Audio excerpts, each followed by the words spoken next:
आज दिनांक 10 एप्रिल. आजच्या प्रवचनाचा विषय सर्वस्वी रहावे रामास अर्पण. आता ऐका माझे वचन, मनाने व्हावे रामार्पण. माझे नाते गोते एक राम, हा भाव ठेवून जावे रामास शरण. अनन्य व्हावे भगवंती, जो कृपेची साक्षात मूर्ती. रामा आता करणे नाही उरले जाण, तुला आलो मी अनन्य शरण. सुखदुःखाचा दाता, सत्य नाही तुझ्या आता. जाणीवेने जैसे घ्यावे, तैसे मनाने सुखदुःख भोगावे. मी माझेपणाची जोपर्यंत धडपड जाण, तोपर्यंत नाही समाधान. सर्वस्वी रहावे रामास अर्पण, हाच उपाय सांगती साधुजन. रामाला अर्पण व्हावे कोण्या रीती, त्याचा मार्ग सज्जन सांगती. प्रयत्ने वीण राहो नये, फळाची आशा ठेवू नये.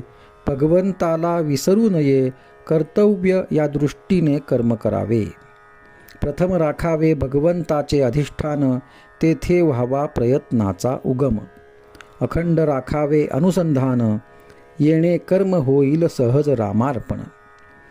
वृत्ती राखावी अत्यंत शांत, हेच संतांचे मुख्य लक्षण जाण. जे जे घडेल काही, ते ते राम इच्छेने पाही. असा करावा संसार, परी असावे खबरदार. त्राता राम जाणूनी चित्ती, निर्भय करावी आपली वृत्ती. थोर भाग्य उदया आले, रामराय घरी आले. आता व्हावे रामाचे आपण, व्यवहार प्रपंच करावा जतन. न दुजाचा दोष पहावा, त्याचा आपणापाशीच ठेवा. देह आहे परतंत्र, मन राखावे भगवंताशी स्वतंत्र. मनाने जो बांधला, परतंत्र वाटेल त्याला. शरण गेला रामचरणी, त्याला नाही दुजी हानी. अखंड करावे नामस्मरण, नीतिधर्माचे असावे आचरण. बायका मुले लहान थोर, यांनी न सोडावा रघुवीर. काळ फार कठीण आला, बुद्धिभेद त्वरित झाला.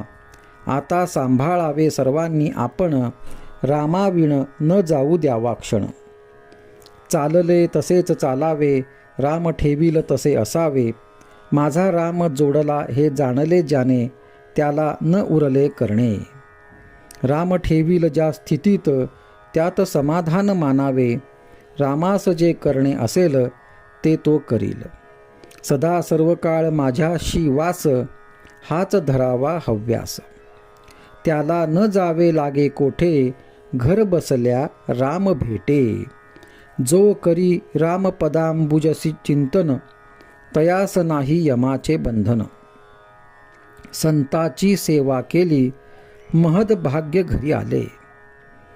एका परमात्म्याशिवाय नाही कोणास शरण, तोच खरा धन्य धन्य.